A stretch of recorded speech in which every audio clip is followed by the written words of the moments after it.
la bienvenida en el estudio de los desayunos de 24 horas al líder de Creo, Guillermo Lasso. Muy buenos días y bienvenido a nuestro programa.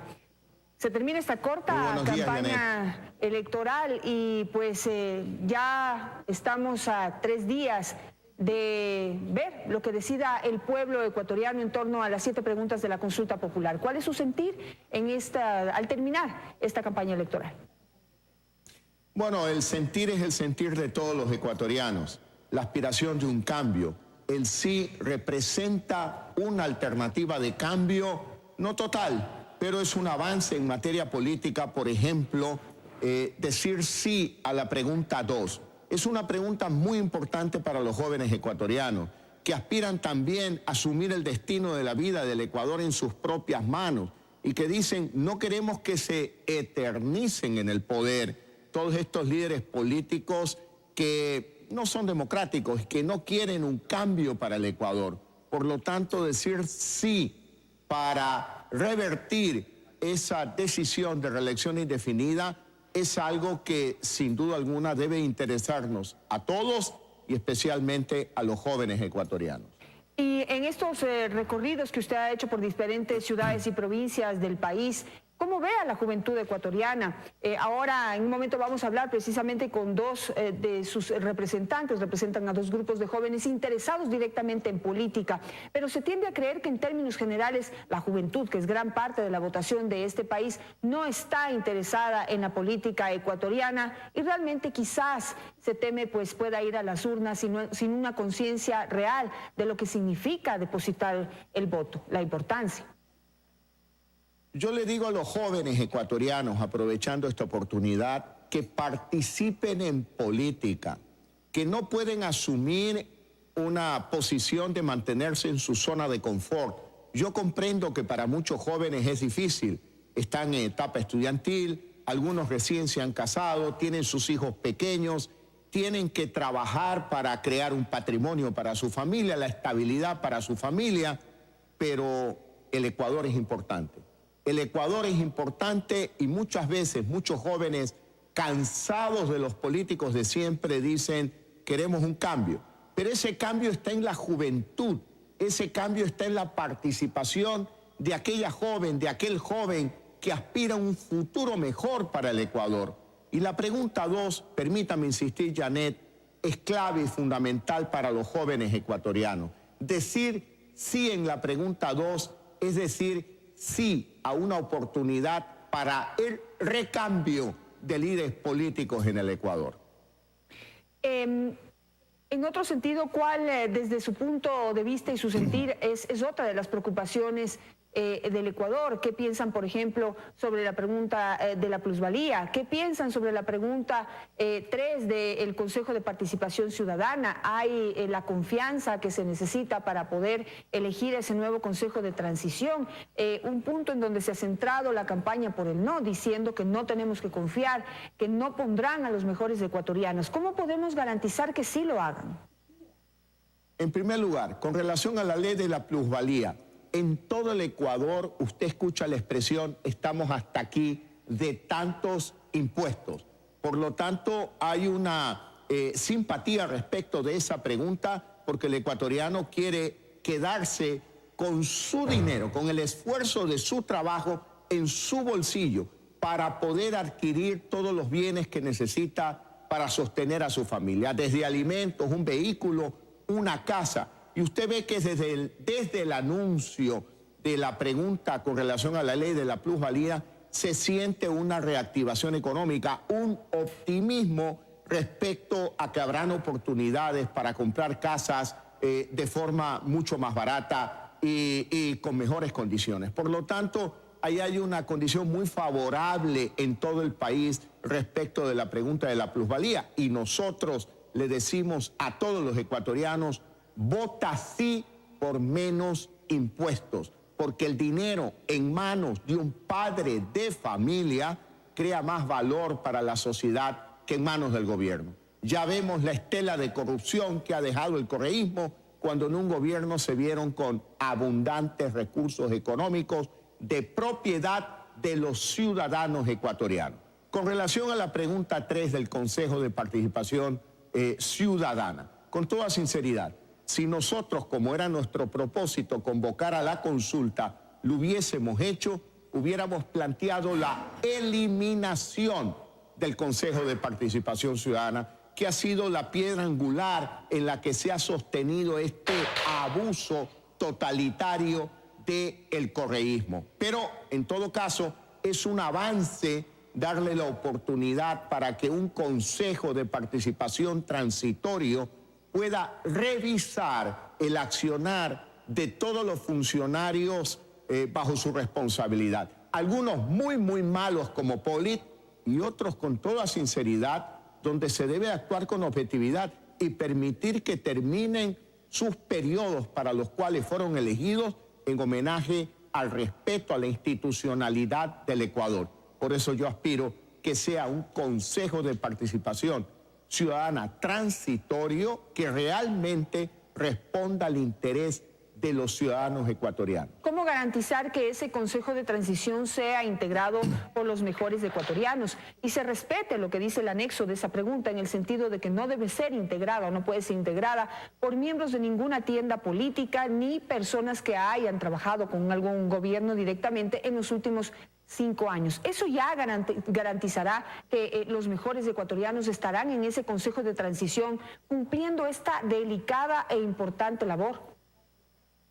Mire, Janet, todo lo que depende del hombre será siempre imperfecto, por lo tanto no existe una garantía absoluta, pero en este momento se depende o dependemos de la buena fe y de la seriedad de Lenín Moreno. Si él envía una terna con 21 nombres de personas respetables, que le quede claro al pueblo ecuatoriano que no van con una agenda propia ni de ningún partido político, ya sería esto un avance importante.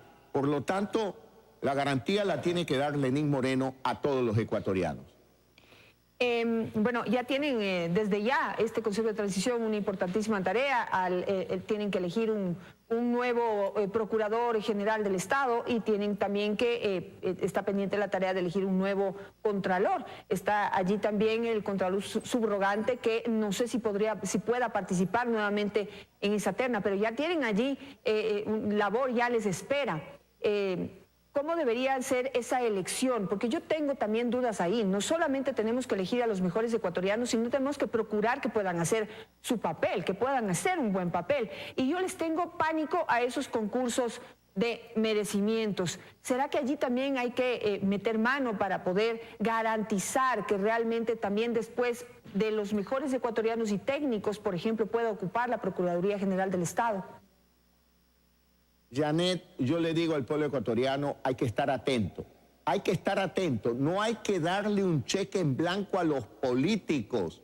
Hay que estar atento para ver quiénes son esos nombres, cómo se lleva a cabo ese concurso de merecimientos para escoger al nuevo procurador, al nuevo Contralor General del Estado, para poder tener claro que sean personas que defiendan el interés nacional. Yo le quiero decir a los jóvenes ecuatorianos, muchas veces nos olvidamos de la historia. En el Ecuador, desde el retorno de la democracia para acá, ha sido el Congreso o la Asamblea Nacional quien en su momento nombró a las autoridades de control a propuesta de una terna del presidente de la República. De ahí salieron buenos nombres, Janet. Hugo Ordóñez Espinosa, Alfredo Corral, Juan Carlos Faiduti, el economista Merlo, algunos muy buenos nombres. Y yo no recuerdo que bajo ese sistema haya aparecido un Polit dedicado a recibir dinero en efectivo en maletines en un hotel de la ciudad de Quito. Esta corruptela nace de esta novelería llamada Consejo de Participación Ciudadana. Por eso, más adelante, habrá que hacer las reformas necesarias a la Constitución para fortalecer una democracia liberal con 3 poderes del Estado: el Ejecutivo, el Legislativo, el Judicial, y dejar atrás estas novelerías de un modelo populista y totalitario que lo que ha buscado es dar excesivo poder al presidente de la República y, con nombres sugestivos, dar la apariencia de que eran los ciudadanos los que ejercían control sobre la Contraloría. No es verdad. Políticos inescrupulosos son los que se han beneficiado de este sistema corrupto, Janet. Bueno, están las otras 4 preguntas que también pues, abordan temas importantes. Está el tema de la no prescripción de los delitos sexuales, lo cual mire que en este momento yo citaba ayer el caso sucedido en Estados Unidos, en donde un entrenador médico de una selección, de la selección de gimnastas olímpicas en Estados Unidos, cometió abuso sexual en contra de ellas hace más de 20 años y hoy ellas, pudiendo tener esta herramienta de que esos delitos no prescriben, se han decidido con valentía denunciar a este abusador, a este violador, y lo han llevado 175 años a la cárcel. Esa es una herramienta que tenemos que tener aquí también como un modo de combate a la violencia sexual. Definitivamente que sí. Hay que decirle sí a esa pregunta, pero también hay que exigir algo, Janet. Hay que derogar la ley de comunicación, porque apoyada en esa ley de comunicación se expidió el Código de Ética del Ministerio de Educación, que le prohíbe al maestro ecuatoriano hablar con libertad con los medios de comunicación. Si ellos hubieran tenido libertad, nos hubieran contado los casos de abusos sexuales, de degenerados contra niños y jóvenes en escuelas y colegios del Ecuador. Por lo tanto, sí a la pregunta, pero también a la derogatoria de la ley de comunicación. Y obviamente que sí a la pregunta relativa al Yasuní. Nosotros hemos sostenido la no explotación del Yasuní. Luego Correa cambió de idea y se puso a insultar a todos aquellos que no cambiamos de idea y nos mantenemos firmes en la no explotación del Yasuní. Pero ya es del caso que lo explotaron.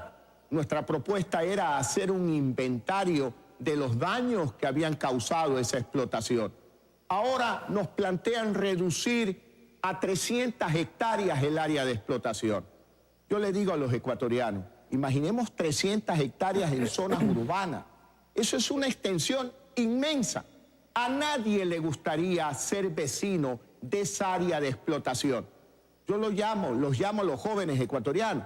Tomemos conciencia, porque claro, como esto queda lejos de Quito, lejos de Guayaquil, en zonas rurales, solo afecta a las comunidades indígenas. Hay que comprender ese reclamo de ellos. Hay que preservar el valor de la naturaleza. A esa pregunta hay que decirle sí, pero también hay que decirle al gobierno que no era necesario que le pregunte al pueblo. Con decisión política podía tomar decisiones administrativas, que tenga todo el cuidado necesario en la explotación del Yasuní, que convoque a una veeduría ciudadana de todos los jóvenes ecuatorianos que vayan al Yasuní para hacer un inventario de lo que ahí ha sucedido, para que no quede en la impunidad aquellos delitos contra la naturaleza, Janet.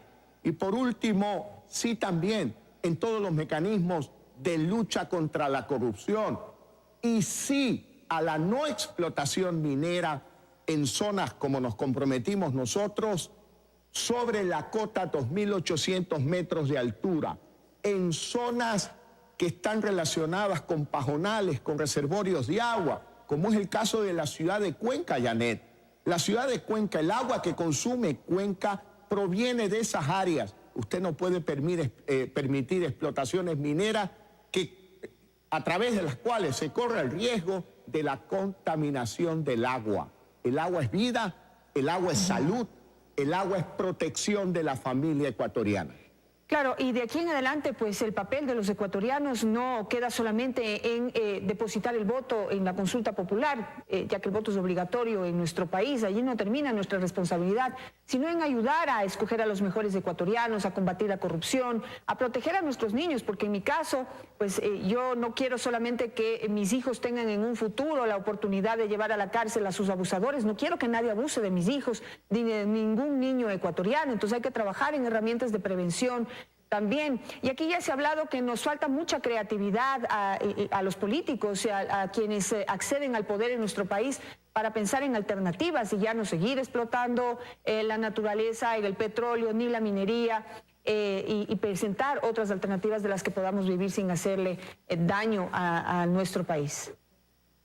Así que... Janet, la mayor riqueza que tiene el Ecuador es su gente, son los ecuatorianos, es su capacidad creativa. Tenemos que impulsar una economía basada en el emprendimiento, en esa capacidad de cada ecuatoriano por salir adelante.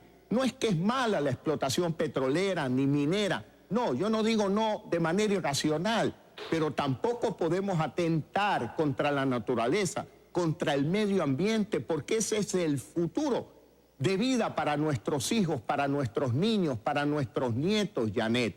Pero a partir del 5 de febrero, permítame sugerirle, yo creo que ya tenemos que empezar a hablar de otra agenda. Ya termina la consulta popular y muchas madres ecuatorianas que hoy no tienen un empleo, madres solteras que tienen que sacar adelante a sus hijos, me dicen, sí, voy a votar 7 veces sí, pero ¿qué pasa conmigo el día lunes a las 7 de la mañana?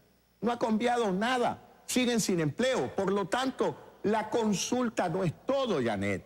Usted me habla y me dice, hay que ser creativo para proteger a los niños. Claro que sí, pero tenemos que impulsar una economía que genere empleo para que le dé seguridad al padre de familia, a la madre de familia, que cuenta con recursos económicos, que no se distraiga en angustias y preocupaciones, que cuide de sus hijos pequeños, que cuide de la educación y de la salud. Por eso es importante una economía que crezca. Y una economía que crezca en el futuro depende de un modelo económico totalmente opuesto al aplicado por Alianza País en los últimos 10 años. Ojalá que Lenín Moreno tome conciencia. Hay necesidad de modernizar la economía, abrir la economía al mundo, bajar impuestos para estimular la inversión, Janet, y sobre todo recrear condiciones de libertad en el Ecuador, derogar esa ley de comunicación y fortalecer las instituciones democráticas ecuatorianas, dejando atrás las novelerías como el Consejo de Participación Ciudadana. Por último, Guillermo Lasso, quisiera que me dé un corto comentario por cuestiones de tiempo. Nos hemos concentrado en lo importante, por supuesto, pero sí quisiera su opinión sobre los últimos casos de corrupción que se han develado. Están los hermanos Alvarado y está pues lo que le está ocurriendo a Rafael Correa en las calles de nuestro país, que ya es inocultable, ya hay que comentarlo porque realmente es absolutamente inusual cómo el pueblo ecuatoriano está recibiendo a Rafael Correa en las diferentes poblaciones. ¿Qué comentario le merece a usted? El primer comentario con relación a la manera en que es recibido el señor Correa en las distintas ciudades del Ecuador, yo quiero recordarle, Janet, que mi esposa, mi hijo Santiago, mi equipo de trabajo y yo fuimos víctimas de una emboscada preparada por el gobierno de Correa con más de 5.000 personas que al salir del estadio Atahualpa nos tiraron piedras, palos, bubucelas y hasta golpes a personas, miembros de mi equipo de trabajo. Una persona que ha sufrido un acto de violencia de ese tipo no puede estar de acuerdo con ningún acto de violencia contra Correa en este caso, a pesar de que él fue el autor intelectual de aquellos actos de violencia contra mi esposa, contra mi hijo y contra mí. Yo creo que, y yo quiero advertir a los jóvenes ecuatorianos, revisen la historia de países como Colombia.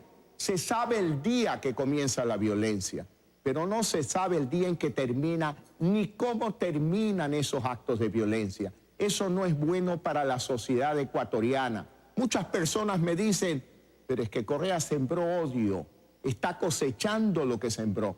Señores, eso es Correa. No actuemos como Correa, porque eso es un mal ejemplo para la sociedad ecuatoriana, para los jóvenes ecuatorianos. Ese lenguaje violento de decir, si me prueban que soy corrupto, me pego un tiro. No, señor. Ese es un lenguaje violento que no lo puede oír un niño, un joven. Además, en el Código Orgánico Integral Penal no existe pena de muerte por corrupción. Lo que existe es cárcel.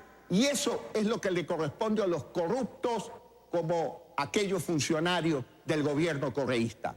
Con ese mensaje me voy a quedar y le agradezco mucho por la presencia en este programa.